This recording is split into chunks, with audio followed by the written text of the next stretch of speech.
The Philadelphia 76ers still have plenty of work to do on the court this season, but ownership has continued to keep their focus on the future, with this having to do with the arena discussions. Well, it is now finalized as the 76th place at Marketplace East will be taking place and being built with the expected opening day in 2031. I'm going to break down just a little bit that is officially the news. I know this is a hot button topic. I'm not going to dive too deep into the politics of things, but I do think this has some real deal implications for how this team will kind of structure out their concept behind building a team for the coming years with this 2031 date in mind. But let's get into exactly what we know, that this was approved by a 12-5 vote by City Council today. The Philadelphia City Council has officially approved the 76ers proposed $1.3 billion Center City Arena. The team plans to open 76th Place in 2031 when its lease expires at the Wells Fargo Center. And to dive into the statement given out by David Adelman of the 76th Place Market East, one of the owners of the Sixers, who often is sitting in the front row of games and is there relatively often, to give him credit there. He writes, "Today's City Council vote is a critical milestone in the development of 76th Place at Market East,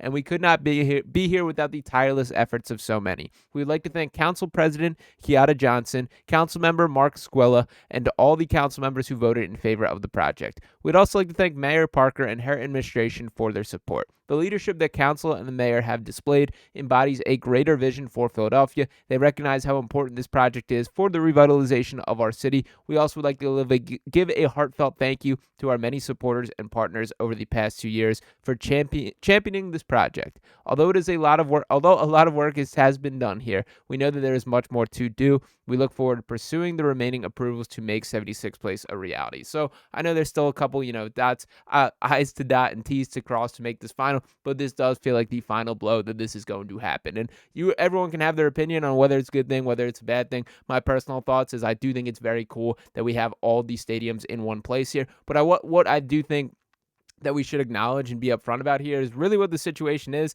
the Sixers do not own the Wells Fargo Center. That they are tenants to Comcast, Spectacor, and more or less the Flyers who own that. So it is important when you talk about a valuation standpoint, and at the end of the day, money runs the world, that these people wanted to have complete control of the arena here, and that's sort of the driving force for all this. So obviously there's much more to this issue as a whole, but what I particularly wanted to highlight and pay attention to this video is that 2031 date. And why do I think that is important? Is because when you think ahead to that point in time, that will be the post Joel Embiid era, and I do think they're going to want to have a little bit of buzz about this Sixers team at that current time. And why do I say that? Is because I think the Intuit Dome is a little bit of a lesson here, that when you look out in Los Angeles, obviously shout out to the Clippers. I think it's awesome that this was built. Steve Ballmer, another dude I would consider like a model for how an organization should be run, and obviously you can kind of nitpick some of the decision making. Shout out to you guys for letting Paul George free. But what I mean by that is the fact that he is so present with the organization, that he treats it like a fan experience and wants to give the ideal fan experience to all those that are supporting their team, with their tickets, with their jerseys, with their belief, everything that comes with being a fan there. But what I think is the lesson here is there is not that much buzz for this Clippers team. Yes, they've even overperformed on the floor. I've enjoyed watching them every time I've seen them play this year. That I think they play a nice, tough-minded brand of defense. James Harden's still doing his thing out there and is going to make himself a pretty paycheck at the end of the year. But it's pretty disappointing to me when you factor in all those things and you just don't see the arena filled up on a night-to-night standpoint. Now, Philadelphia is not Los Angeles, and that is the understatement of the century here. There will be more of a pulse and a belief in the Sixers team if they provide reason for that to be the case here. And that is why I do think that we should keep in mind a little bit of kind of the future of this team. And when looking at the multi-year cap breakdown here. So I mentioned Joel. We do know that he is 30 years old on the downside. And frankly, it seems like a losing battle to fight that he will still be ready to perform at a high level 3 years from now, let alone in 2031.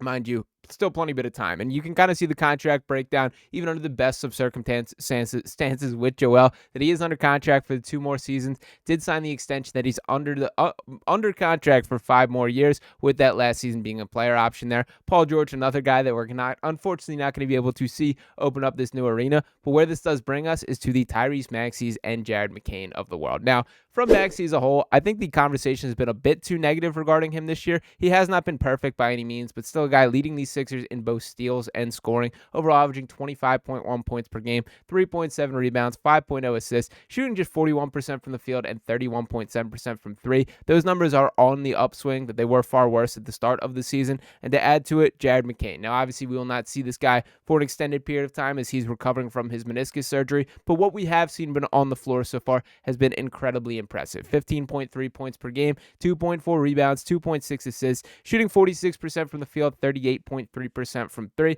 And I think the question that should be asked with this is, are these two the guy that are going to be holding the keys to this new arena? Is that going to be the focus for building around Jared McCain and Tyrese Maxey to that point? Again, there is a lot of time until this, plenty of questions to be answered. What I think we should prepare ourselves for is when you look ahead to the 2028 years or 2029 years, that they certainly are not going to be focused on going all in for those with sort of the arena in the back of their mind. Now, to take a peek at the draft pick situation, I do think this is important to note as far as factoring in things, is that the Sixers cupboard is a little bit more packed than people have given credit. They have the 2 first-round picks for this year, not a strong chance at getting their own, and we've kind of talked all about that being top 6 protected in the situation that does come with that now. And you kind of look ahead that there is some decent options there, and those Clippers picks in particular are something that could be extremely valuable. That is why I think Daryl Morey will be very calculated on how much he digs into that for this specific season. And we did get a little bit of intel on what his outlook is with with Jake Fisher specifically speaking on the subject. And shout out to Philly Sixers Galaxy for always keeping us in the loop, tweeting these out. And he tweets that the Sixers are, quote, still waiting and hoping for a, quote, steady sample size of the big three playing together before deciding whether to become sellers or not at the trade deadline. Jake Fisher said on Bleacher Report, quote, Philly's a team that could potentially become a seller at the trade deadline, depending on how things go. But the Sixers, to my knowledge, are still waiting and hoping that they'll get a steady sample size of Joel Embiid and Paul George and Tyrese Maxey. Now, obviously, that has not proven to be the case yet. That injuries have been the story of this Sixers season to this point. There's still a lot of ball left to be played. We did get some positive updates regarding the status of Joel Embiid, Jared McCain with successful surgery, and there's many months of this season still to go down. So I'm not considering this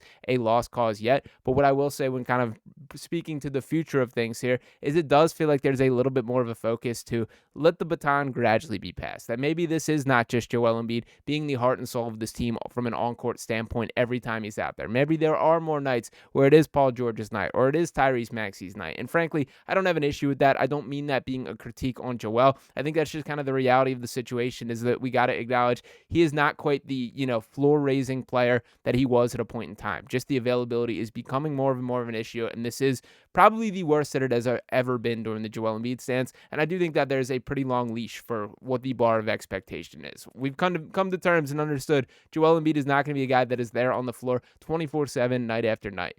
I think they're having to find ways to create offense and just sort of fight your way to wins in a way that they were not prepared for the season. Now, in fairness to everyone in the situation, obviously Paul George has dealt with stuff. Obviously Tyrese Maxey had the hamstring injury, Jared McCain with the knee injury here. It has not just been a Joel issue. Everything that could go wrong has gone wrong for the Sixers team this year, but that does kind of speak to the future uncertainty for the direction that they go from here. So obviously, I'm glad that this saga has officially unfolded.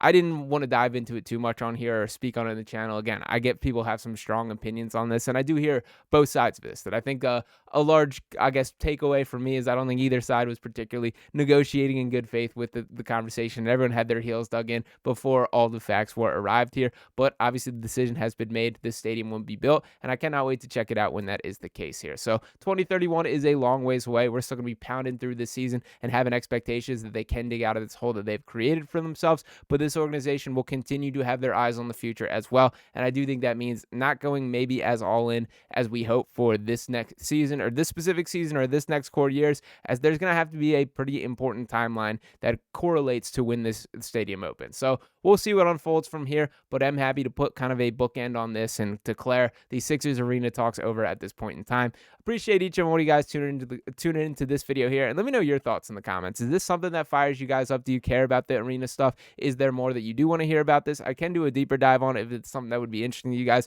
but frankly, I'm here to talk hoops and hope that that is the focus going forward. But let me know what you guys think in the comments. As always, appreciate each and every one of you guys tuning in. Make sure you smash that subscribe button if you have not already. Drop a like on this video. I'll be back talking to you next time right here on Sixers Digest. Peace.